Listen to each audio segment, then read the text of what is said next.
লক্ষ্মী ভান্ডার সম্মান না অভ্যাস? মাসের এই টাকা আশীর্বাদ না সীমাবদ্ধতা? 500 টাকা বাড়লো, কিন্তু জীবনের হিসাব কি বদলালো?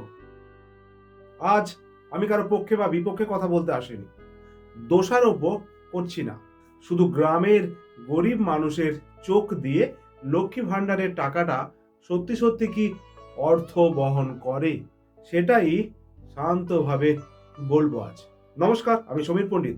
দেখুন, যখন তখন সমীর পণ্ডিত মোটিভেশন। একটা সময় বলা হয়েছিল এই টাকা নারীর সম্মানের প্রতীক।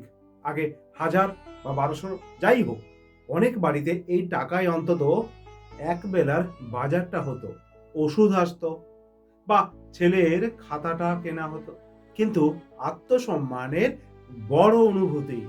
এবার বাজেটে 500 টাকা বেড়েছে, কাগজে কলমে এটা বড় নয়, কিন্তু গ্রামের গরিব মানুষের জীবনে এই 500 টাকায় এক সপ্তাহের বাজার হাট হতে পারে, গ্যাস বা কাঠকয়লা কেনা হতে পারে, ওষুধপত্র হতে পারে, অসুখে একবার ডাক্তার দেখানো হতে পারে। মানে এটা বিলাস নয়, বেঁচে থাকার একটা বড় সাপোর্ট।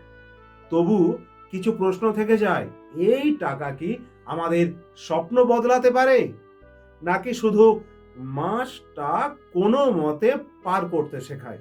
যদি কাজ না থাকে, রোজগারের রাস্তা না থাকে, তাহলে এই টাকা এক সময় অভ্যাসে পরিণত হয়। আর অভ্যাস যদি স্বপ্নকে থামিয়ে দেয়, তাহলে সেটাও ভেবে দেখা দরকার।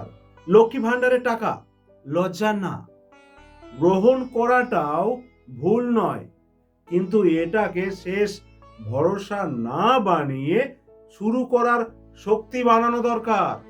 এই টাকায় কেউ সেলাই শিখতে পারে, কেউ ছোট ছোট হাঁস মুরগির বাচ্চা কিনে ব্যবসা শুরু করতে পারে, কেউ ইউটিউব বা রিল শুরু করতে পারে। সরকার সাহায্য দিলে সেটা হাত ধরে দাঁড়ানোর জন্য, বসে থাকার জন্য নয়। আচ্ছা, লক্ষ্মী ভান্ডার ভালো না খারাপ? এই প্রশ্নের উত্তর এক লাইনে নেই। টাকা নয়, আমাদের সিদ্ধান্তই ঠিক করে এই সাহায্য আমাদের কোথায় নিয়ে যাবে। সম্মানের সাথে নেব আর স্বপ্নের সাথে এগিয়ে যাব, এটাই হোক আমাদের পরিচয়। এই লক্ষ্মী ভান্ডার নিয়ে পক্ষ বিপক্ষ, বিরূপ মন্তব্য, ভালো কথা খারাপ কথা থাকুক, সরকার থাকলে বিরোধিতা থাকবে, সরকার কিছু করলে বিরোধী পক্ষ বলবে। আমরা পক্ষ বিপক্ষ নিয়ে কথা বলছি না আজ। সমীর পণ্ডিত মোটিভেশন পক্ষ বিপক্ষ নিয়ে কথা বলে না, বিরোধিতা করে না, কিন্তু একটা জিনিসকে নিয়ে এগিয়ে যেতে যাই, সেটা হলো মানুষ এগিয়ে থাকুক, দেশ এগিয়ে থাকুক, সভ্যতা এগিয়ে যাক। আচ্ছা, এই লক্ষ্মী ভান্ডার নিয়ে আপনি কি মনে করেন? এই টাকা জীবনে কি বদল এনেছে?